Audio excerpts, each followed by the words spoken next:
പോലീസിന് നേരെ, വീടുകൾക്ക് നേരെ, മറ്റു പാർട്ടികളുടെ പ്രചരണ സാമഗ്രികൾക്ക് നേരെ ഏറ്റവും ഒടുവിൽ SP ഉൾപ്പെടെയുള്ള ഉന്നത പോലീസ് ഉദ്യോഗസ്ഥർ നേരെ ലക്കും ലഗാനുമില്ലാതെ ഒരു നിയന്ത്രണത്തിനും വിധേയമാവാതെ മുസ്ലിം ലീഗ് പ്രവർത്തകർ നടത്തിയ അക്രമ പേക്കൂത്തിന്റെ ഭാഗമായിട്ടാണ് വെടിവെപ്പും മരണവും ഉണ്ടായത്. മരണം ദുഃഖകരമാണ്. പക്ഷേ ഈ സംഭവത്തിന്റെ പൂർണ്ണമായ ഉത്തരവാദിത്വം മുസ്ലിം ലീഗിനാണ്. എന്നാൽ പാർട്ടിയെ കരിവാരിത്തേക്കാനുള്ള സംഘടിതമായ ഗൂഢാലോചനയുടെ ഫലമായാണ് സംഘർഷമുണ്ടായതെന്നായിരുന്നു മുസ്ലിം ലീഗിന്റെ ആരോപണം. ലീഗ് പ്രവർത്തകർക്ക് നേരെ പുറത്തുനിന്നുണ്ടായ ആക്രമണമാണ് സംഘർഷത്തിന് തുടക്കം കുറിച്ചത്. ലീഗ് പ്രവർത്തകർക്കിടയിൽ മറ്റുള്ളവർ നുഴഞ്ഞുകയറി. ഭരണകൂടവും പോലീസും ഒത്തുചേർന്ന് ഗൂഢാലോചനയാണിതെന്നും ലീഗ് ആരോപിച്ചു. ജാഥക്ക് നേരെ അജ്ഞാത കേന്ദ്രങ്ങളിൽ നിന്ന് കല്ലേറ് വന്നത് തന്നെയാണ്. യാതൊരു സംശയവും ആ കാര്യത്തിലില്ല. ആരാണ് ഇതിന്റെ പിന്നിൽ എന്നുള്ളത് അന്വേഷിക്കേണ്ടതാണ്. ഒരു ജുഡീഷ്യൽ അന്വേഷണം നടത്തിയാലും വിരോധമില്ല. കാരണം വളരെ സമാധാനപരമായി നടന്ന ഒരു മീറ്റിങ്ങും ജാഥയും ഇങ്ങനെ ഒരു സംഭവത്തിൽ ചെന്നുപെട്ടത് അജ്ഞാതമായി ആരോ ഇതിന്റെ പിറവിൽ പ്രവർത്തിച്ചത് കൊണ്ട് തന്നെയാണ്. പോലീസ് നടപടി ന്യായീകരിക്കാനാവാത്തതാണെന്ന് UDF ആരോപിച്ചു. വെടിവെക്കേണ്ട സാഹചര്യം ഉണ്ടായിരുന്നില്ല. വെടിവെക്കുമ്പോൾ നൽകേണ്ട മുന്നറിയിപ്പുകൾ നൽകിയില്ല. വേണ്ട മുൻകരുതലുകൾ എടുത്തില്ല. SP-യെ മാറ്റി നിർത്തി ജുഡീഷ്യൽ അന്വേഷണം നടത്തണമെന്ന് ലീഗ് ആവശ്യപ്പെട്ടു. SP-ക്കെതിരെ ഉന്നതതല അന്വേഷണം വേണമെന്ന് UDF-ഉം ആവശ്യപ്പെട്ടു.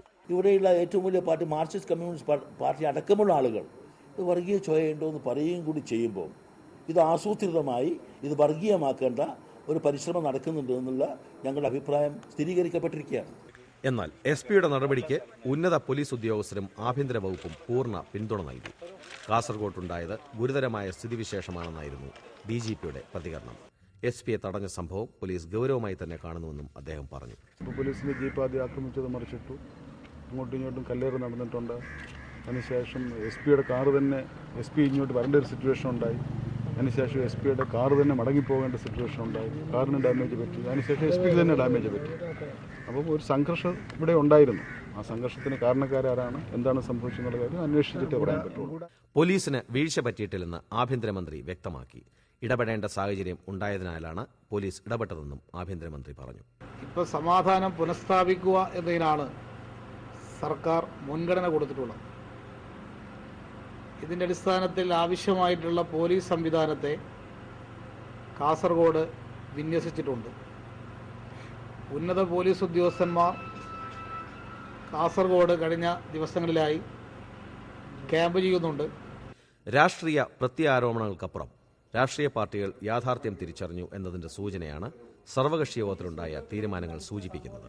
കാസർഗോഡ് അടുത്തിടെയായി തുടർച്ചയായ സംഘർഷങ്ങളുണ്ടായി. എന്നാൽ ഒരു കേസിലും കുറ്റക്കാർ ശിക്ഷിക്കപ്പെടുന്നില്ലെന്ന് ആക്ഷേപം ഉയർന്നിരുന്നു. രാഷ്ട്രീയ പാർട്ടികളുടെ ഇടപെടലിനെക്കുറിച്ചായിരുന്നു പ്രധാന ആക്ഷേപം. ഇതിന്റെ ഗൗരവം തിരിച്ചറിഞ്ഞിട്ടാവണം സംഭവത്തെക്കുറിച്ച് സമഗ്രമായ അന്വേഷണം നടത്താൻ സർക്കാരിനോട് ആവശ്യപ്പെടാൻ സർവകക്ഷി യോഗത്തിൽ ഐക്യകണ്ഠേന തീരുമാനമായത്. യുവാക്കൾ അക്രമപാതയിലേക്ക് നീങ്ങാതിരിക്കാൻ ബോധവൽക്കരണ പരിപാടികൾ നടത്താനും യോഗത്തിൽ തീരുമാനമായി. എല്ലാവരുടെ വേറെ അഭിപ്രായമാണ് സംഭവത്തിൽ വേണ്ടി.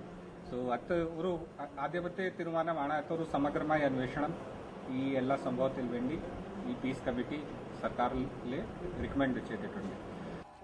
രാഷ്ട്രീയവും വർഗീയവുമായ സംഘർഷങ്ങൾ ഉണ്ടാകുമ്പോൾ നഷ്ടപ്പെടലുകൾ ഉണ്ടാകുന്നത് സാധാരണക്കാരന് മാത്രമാണ്. കഴിഞ്ഞ വർഷം ഏപ്രിലിൽ കാസർഗോഡുണ്ടായ രാഷ്ട്രീയ സംഘർഷത്തിൽ 4 പേരാണ് കൊല്ലപ്പെട്ടത്. ഇതിലൊരാൾ രാഷ്ട്രീയ ബന്ധങ്ങളൊന്നുമില്ലാത്ത അടത്തുബയൽ സ്വദേശി CA മുഹമ്മദ് കുഞ്ഞി ഹാജിയായിരുന്നു. 22 വർഷത്തോളം സൗദിയിൽ വസ്ത്രവ്യാപാരിയായിരുന്നു ഹാജി. പള്ളിക്കമ്മിറ്റിയുടെ പ്രസിഡന്റായിരുന്ന അദ്ദേഹം ജാതിമത ഭേദമന്യേ നാട്ടിൽ സമ്മതനായിരുന്നു.